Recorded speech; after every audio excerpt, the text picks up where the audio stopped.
या ठिकाणी मोठ्या प्रमाणात राजकीय दबाव असल्यामुळे पोलीस हताश आहेत। पुरवणी चार्जशीट न्यायालयामध्ये दाखल करण्यात आली। त्याच्यामध्ये वैभव गायकवाड यांना कुठलाही गुण नसल्याचं त्याच्यात दाखवण्यात आले। काय नेमकं तुमच्यापर्यंत माहिती आहे? तुमच्या वकिलांशी याबद्दल काय बोलणं? आपल्या माध्यमातून मला कळालं की क्लीन चिट मिळाली। जो आरोपी वैभव गायकवाड हा त्या घटनास्थळी सीसी फुटेजमध्ये कैद आहे। त्या ठिकाणी सीसी फुटेजमध्ये कैद असताना सुद्धा उभ्या महाराष्ट्राने पाहिलेलं आहे आणि लोक उघड्या डोळ्यांनी बघतायत की अशा पद्धतीची कायदा सुव्यवस्था निर्माण झालेली आहे जी राजकीय दबावाखाली काम करते।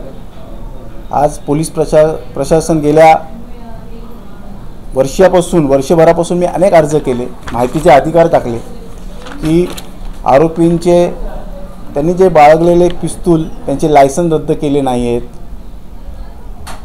त्या ठिकाणी अनेक असे हिट लिस्टवर असलेले अनेक आरोपी त्या ठिकाणी त्या स्पॉटला त्या बाहेर उभे होते। म्हणजे पूर्ण नियोजित कट असलेले आरोपींना सुद्धा त्या गुन्ह्यात समाविष्ट केलेलं नाही आहे।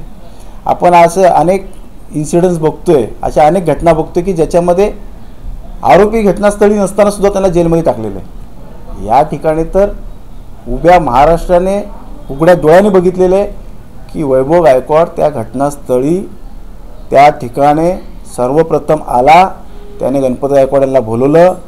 त्याच्यानंतर त्या ठिकाणी अनेक गुंड त्याच्यावरती अनेक गुन्हे पोलीस स्टेशनमध्ये असलेले असे अनेक गुंड त्या ठिकाणी बोलवण्याचं कार्य वैभव गायकवाडने केलेलं आहे। एवढ्या मोठ्या प्रमाणामध्ये पुरावे असताना सुद्धा क्लीन चिट देणं हे मला वाटतं की अतिशय दुर्दैव आहे।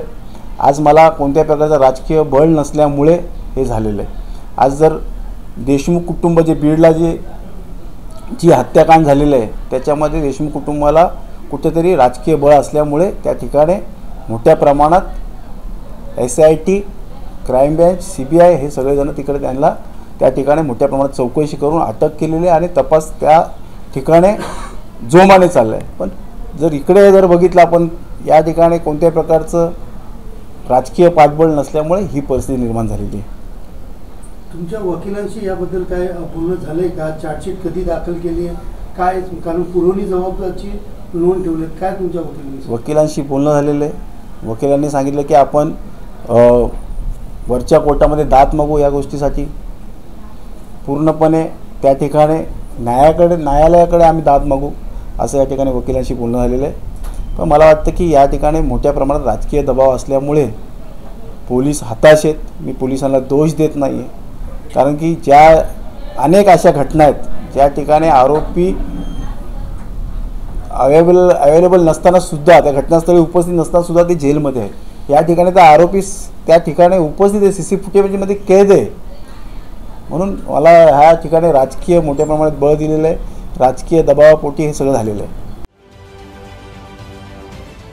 महाराष्ट्रातील सर्व बातम्यांचे विश्वासार्ह व्यासपीठ, सकाळच्या सर्व सोशल मीडिया प्लॅटफॉर्मला लाईक, फॉलो आणि सबस्क्राईब करा। तसंच सर्व नोटिफिकेशनसाठी बेल आयकॉन प्रेस करायला विसरू नका।